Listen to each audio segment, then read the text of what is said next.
The Invisible Man by H.G. Wells. Chapter 8. In Transit.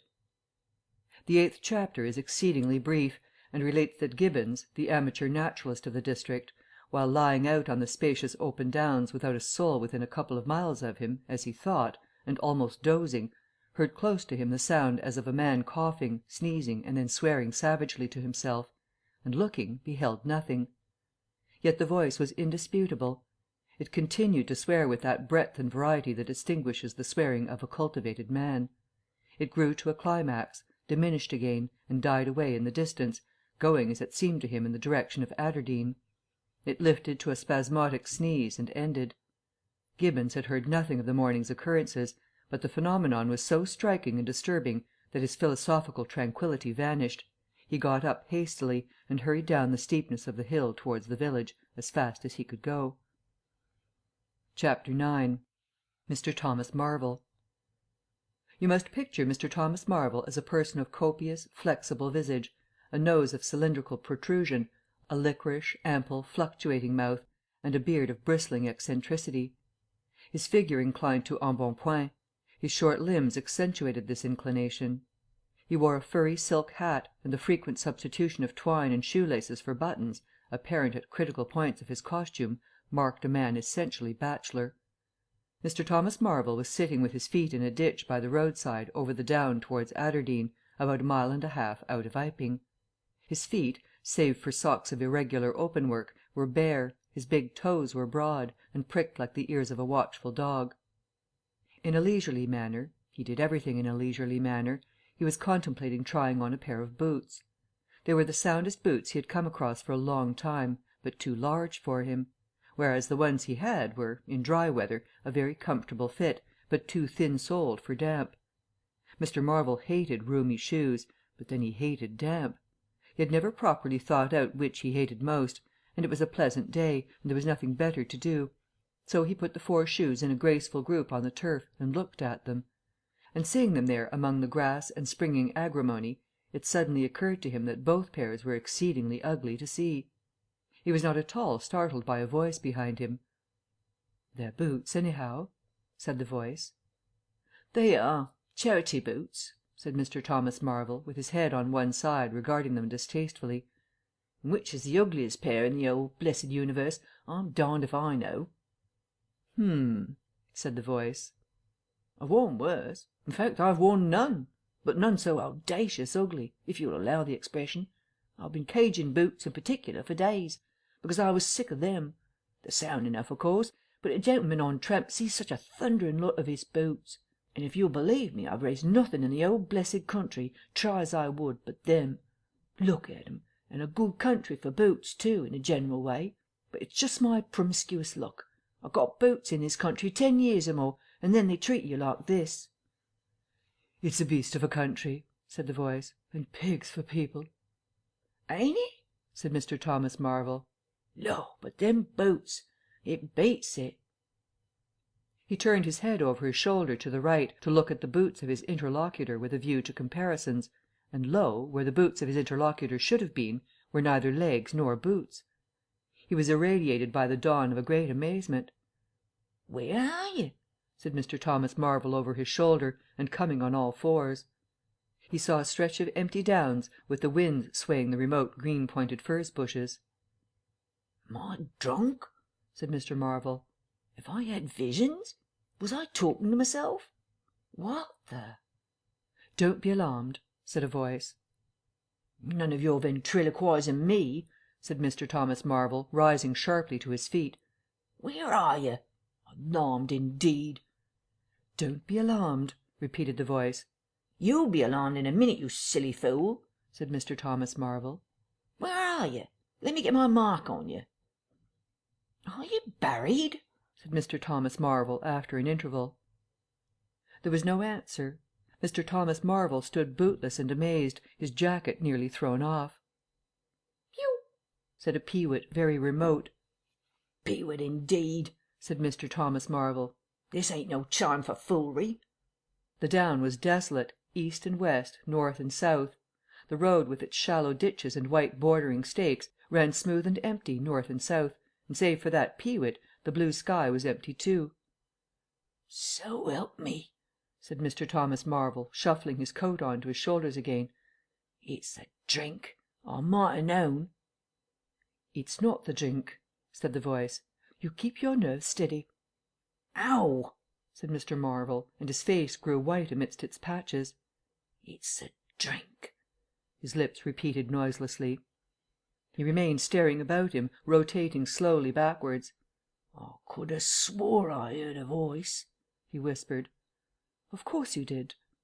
It's there again, said Mr. Marvel, closing his eyes and clasping his hand on his brow with a tragic gesture. He was suddenly taken by the collar and shaken violently, and left more dazed than ever. Don't be a fool, said the voice. I'm off my blooming jump, said Mr. Marvel. It's no good. It's fretting about them blasted boots. I'm off my blessed blooming jump. Or it's spirits. Neither one nor the other, said the voice. Listen. Jump, said Mr. Marvel. 1 minute, said the voice, penetratingly, tremulous with self-control. Well, said Mr. Thomas Marvel, with a strange feeling of having been dug in the chest by a finger. You think I'm just imagination? Just imagination? What else can you be? said Mr. Thomas Marvel, rubbing the back of his neck. Very well, said the voice, in a tone of relief. Then I'm going to throw flints at you till you think differently. But where are you? The voice made no answer. Whiz came a flint, apparently out of the air, and missed Mr. Marvel's shoulder by a hair's breadth. Mr. Marvel, turning, saw a flint jerk up into the air, trace a complicated path, hang for a moment, and then fling at his feet with almost invisible rapidity. He was too amazed to dodge. Whiz it came, and ricocheted from a bare toe into the ditch. Mr. Thomas Marvel jumped a foot and howled aloud. Then he started to run, tripped over an unseen obstacle, and came head over heels into a sitting position. Now, said the voice, as a third stone curved upward and hung in the air above the tramp. Am I imagination? Mr. Marvel, by way of reply, struggled to his feet, and was immediately rolled over again. He lay quiet for a moment. If you struggle any more, said the voice, I shall throw the flint at your head. It's a fair do, said Mr. Thomas Marvel, sitting up, taking his wounded toe in hand, and fixing his eye on the third missile. I don't understand it. Stones flinging themselves, stones talking. Put yourself down, rot away. I'm done. The third flint fell. It's very simple, said the voice. I'm an invisible man. Tell us something I don't know, said Mr. Marvel, gasping with pain. Where you vid, how you do it, I don't know. I'm beat. That's all, said the voice. I'm invisible. That's what I want you to understand. Anyone could see that. There's no need for you to be so confounded impatient, mister. Now then, give us a notion. How are you hid? I'm invisible. That's the great point. And what I want you to understand is this. But whereabouts? Interrupted Mr. Marvel. Here, 6 yards in front of you. Oh, come, I ain't blind. You'll be telling me next you're just thin air. I'm not one of your ignorant tramps. Yes, I am. Thin air. You're looking through me. What? Ain't there any stuff, do you? Vox, what is it, jabber? Is that it? I am just a human being, solid, needing food and drink, needing covering too. But I'm invisible. You see? Invisible. Simple idea. Invisible. What? Real like? Yes, real. Let's have a hand of you, said Marvel. If you are real, it won't be so darn out of the way like, then... Law! he said. How you made me jump, gripping me like that. He felt the hand that had closed round his wrist with his disengaged fingers, and his fingers went timorously up the arm, patted a muscular chest, and explored a bearded face. Marvel's face was astonishment. I'm dashed, he said. If this don't beat cockfighting. Most remarkable. And there I can see a rabbit clean through you, half a mile away. Not a bit of you visible. Except... He scrutinized the apparently empty space keenly. You haven't been eating bread and cheese? He asked, holding the invisible arm. You're quite right, and it's not quite assimilated into the system. Ah, said Mr. Marvel. So ghostly, though. Of course, all this isn't half so wonderful as you think. It's quite wonderful enough for my modest wants," said Mr. Thomas Marvel. "How d'ye manage it? How the deuce is it done?" "It's too long a story, and besides—" "I tell you, the whole business fairly beats me," said Mr. Marvel. "What I want to say at present is this. I need help. I have come to that. I came upon you suddenly. I was wandering, mad with rage, naked, impotent. I could have murdered. And I saw you." "Lord!" said Mr. Marvel. "I came up behind you, hesitated, went on." Mr. Marvel's expression was eloquent. "Then stopped. 'Here,' I said, 'is an outcast like myself. This is the man for me.' So I turned back and came to you. And—" "Lord!" said Mr. Marvel. "But I'm all in a tizzy. May I ask, how is it, and what you may be requiring in the way of help?" "Invisible!" "I want you to help me get clothes, and shelter, and then, with other things. I've left them long enough. If you won't—well, but you will, must." "Look here," said Mr. Marvel, "I'm too flabbergasted. Don't knock me about any more, and leave me go. I must get steady a bit, and you've pretty near broken my toe. It's all so unreasonable. Empty downs, empty sky, nothing visible for miles except the bosom of nature, and then comes a voice out of heaven, and stones, and a fist. Lord!" "Pull yourself together," said the voice, "for you have to do the job I've chosen for you." Mr. Marvel blew out his cheeks, and his eyes were round. "I've chosen you," said the voice. "You are the only man, except some of those fools down there, who knows there is such a thing as an invisible man. You have to be my helper. Help me, and I will do great things for you. An invisible man is a man of power." He stopped for a moment to sneeze violently. "But if you betray me," he said, "if you fail to do as I direct you—" He paused and tapped Mr. Marvel's shoulder smartly. Mr. Marvel gave a yelp of terror at the touch. "Well, I don't want to betray you," said Mr. Marvel, edging away from the direction of the fingers. "Don't you go a-thinking that, whatever you do. All I want to do is to help you. Just tell me what I got to do. Lord, whatever you want done, that I'm most willing to do." Chapter 10. Mr. Marvel's visit to Iping. After the first gusty panic had spent itself, Iping became argumentative. Scepticism suddenly reared its head, rather nervous scepticism, not at all assured of its back, but scepticism nevertheless. It is so much easier not to believe in an invisible man, and those who had actually seen him dissolve into thin air, or felt the strength of his arm, could be counted on the fingers of two hands. And of these witnesses Mr. Wadgers was presently missing, having retired impregnably behind the bolts and bars of his own house, and Jaffers was lying stunned in the parlour of the Coach and Horses.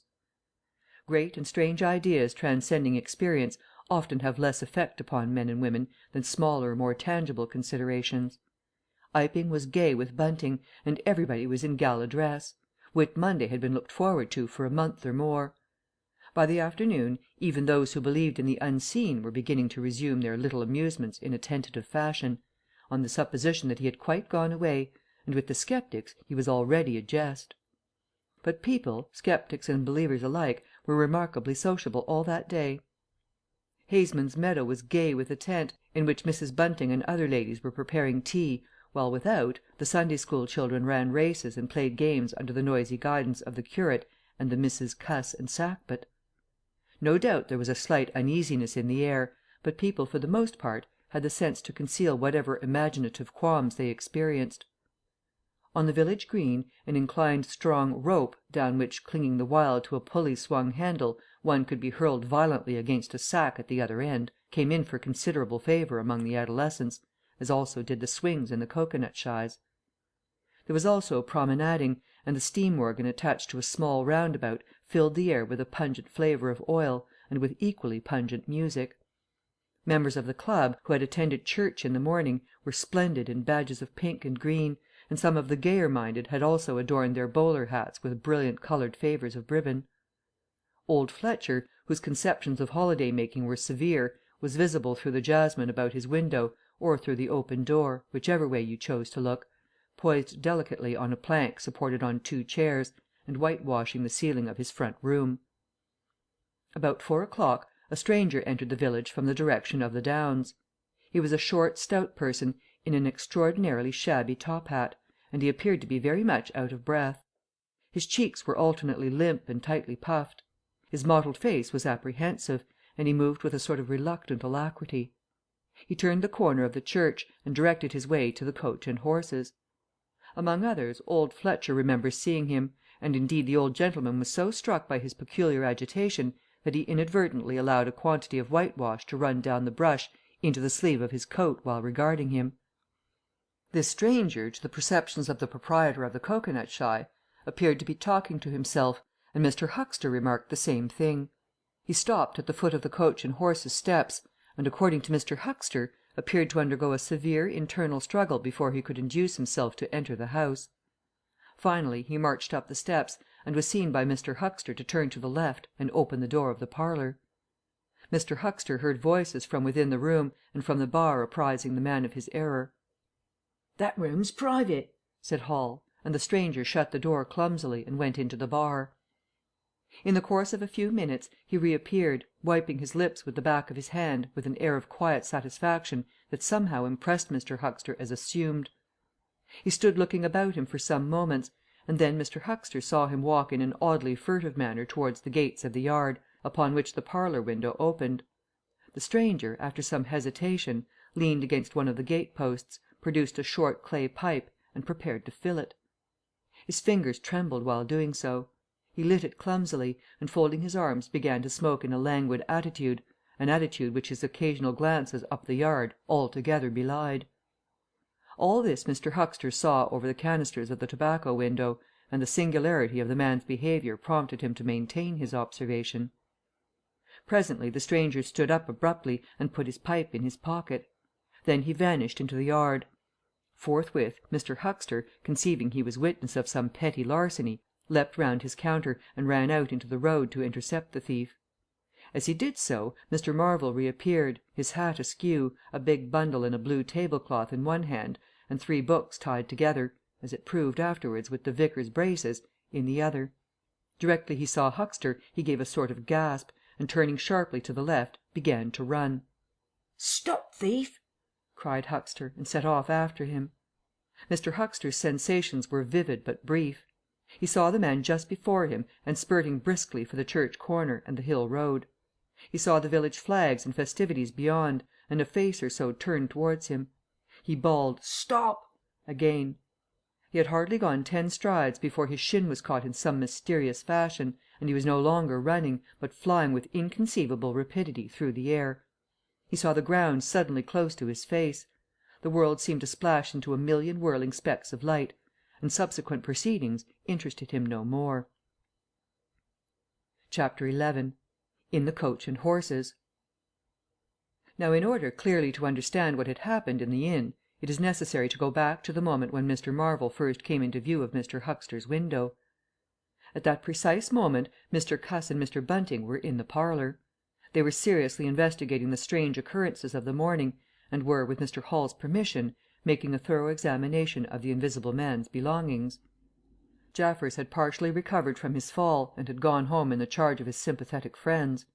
The stranger's scattered garments had been removed by Mrs. Hall, and the room tidied up. And on the table under the window where the stranger had been wont to work, Cuss had hit almost at once on 3 big books in manuscript labelled Diary. "Diary," said Cuss, putting the 3 books on the table. "Now, at any rate, we shall learn something." The vicar stood with his hands on the table. "Diary," repeated Cuss, sitting down, putting 2 volumes to support the 3rd, and opening it. No name on the fly-leaf. Bother. Cipher and figures." The vicar came round to look over his shoulder. Cuss turned the pages over with a face suddenly disappointed. Dear me, it's all cipher, Bunting." "There are no diagrams?" asked Mr. Bunting. "No illustrations throwing light?" "See for yourself," said Mr. Cuss. "Some of it's mathematical, and some of it's Russian, or some such language, to judge by the letters, and some of it's Greek. Now, the Greek I thought you—" "Of course," said Mr. Bunting, taking out and wiping his spectacles, and feeling suddenly very uncomfortable, for he had no Greek left in his mind worth talking about. "Yes, the Greek, of course, may furnish a clue. I'll find you a place." "I'd rather glance through the volumes first," said Mr. Bunting, still wiping. "A general impression first, cuss, and then, we can go looking for clues." He coughed, put on his glasses, arranged them fastidiously, coughed again, and wished something would happen to avert the seemingly inevitable exposure. Then he took the volume Cuss handed him in a leisurely manner. And then something did happen. The door opened suddenly. Both gentlemen started violently, looked round, and were relieved to see a sporadically rosy face beneath a furry silk hat. "Tap?" asked the face, and stood staring. "No," said both gentlemen at once. "Over the other side, my man," said Mr. Bunting. And "Please shut that door," said Mr. Cuss, irritably. "All right," said the intruder, as it seemed in a very low voice curiously different from the huskiness of its first inquiry. "Right you are," said the intruder in the former voice. "Stand clear," and he vanished and closed the door. "A sailor, I should judge," said Mr. Bunting. "Amusing fellows they are. Stand clear, indeed. A nautical term, referring to his getting back out of the room, I suppose." "I dare say so," said Cuss. "My nerves are all loose to day. It quite made me jump, the door opening like that." Mr. Bunting smiled as if he had not jumped. "And now," he said with a sigh, "these books." Some one sniffed as he did so. "One thing is indisputable," said Bunting, drawing up a chair next to that of Cuss. "There certainly have been very strange things happening in Iping during the last few days. Very strange. I cannot, of course, believe in this absurd invisibility story." "It's incredible," said Cuss. "Incredible. But the fact remains that I certainly saw right down his sleeve." "But did you? Are you sure? Suppose a mirror, for instance. Hallucinations are so easily produced. I don't know if you've ever seen a really good conjurer." "I won't argue again," said Cuss. "We've thrashed that out, Bunting, and just now there's these books. Here's some of what I take to be Greek letters, certainly." He pointed to the middle of the page. Mr. Bunting flushed slightly and brought his face nearer, apparently finding some difficulty with his glasses. Suddenly he became aware of a strange feeling at the nape of his neck. He tried to raise his head, and encountered an immovable resistance. The feeling was a curious pressure, the grip of a heavy, firm hand, and it bore his chin irresistibly to the table. "Don't move, little men," whispered a voice, "or I'll brain you both." He looked into the face of Cuss, close to his own, and each saw a horrified reflection of his own sickly astonishment. "I'm sorry to handle you so roughly," said the voice, "but it's unavoidable." "Since when did you learn to pry into an investigator's private memoranda?" said the voice, and two chins struck the table simultaneously, and two sets of teeth rattled. "Since when did you learn to invade the private rooms of a man in misfortune?" And the concussion was repeated. "Where have they put my clothes?" "Listen," said the voice. "The windows are fastened, and I've taken the key out of the door. I'm a fairly strong man, and I have the poker handy, besides being invisible. There's not the slightest doubt that I could kill you both and get away quite easily if I wanted to. Do you understand? Very well. If I let you go, will you promise not to try any nonsense and do what I tell you?" The vicar and the doctor looked at one another, and the doctor pulled a face. "Yes," said Mr. Bunting, and the doctor repeated it. Then the pressure on the necks relaxed, and the doctor and the vicar sat up, both very red in the face and wriggling their heads. "Please keep sitting where you are," said the invisible man. "Here's the poker, you see." "When I came into this room," continued the invisible man, after presenting the poker to the tip of the nose of each of his visitors, "I did not expect to find it occupied, and I expected to find, in addition to my books and memoranda, an outfit of clothing. Where is it? No, don't rise. I can see it's gone.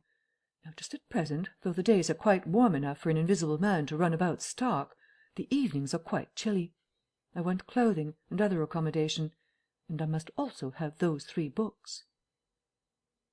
End of chapters 8 through 11.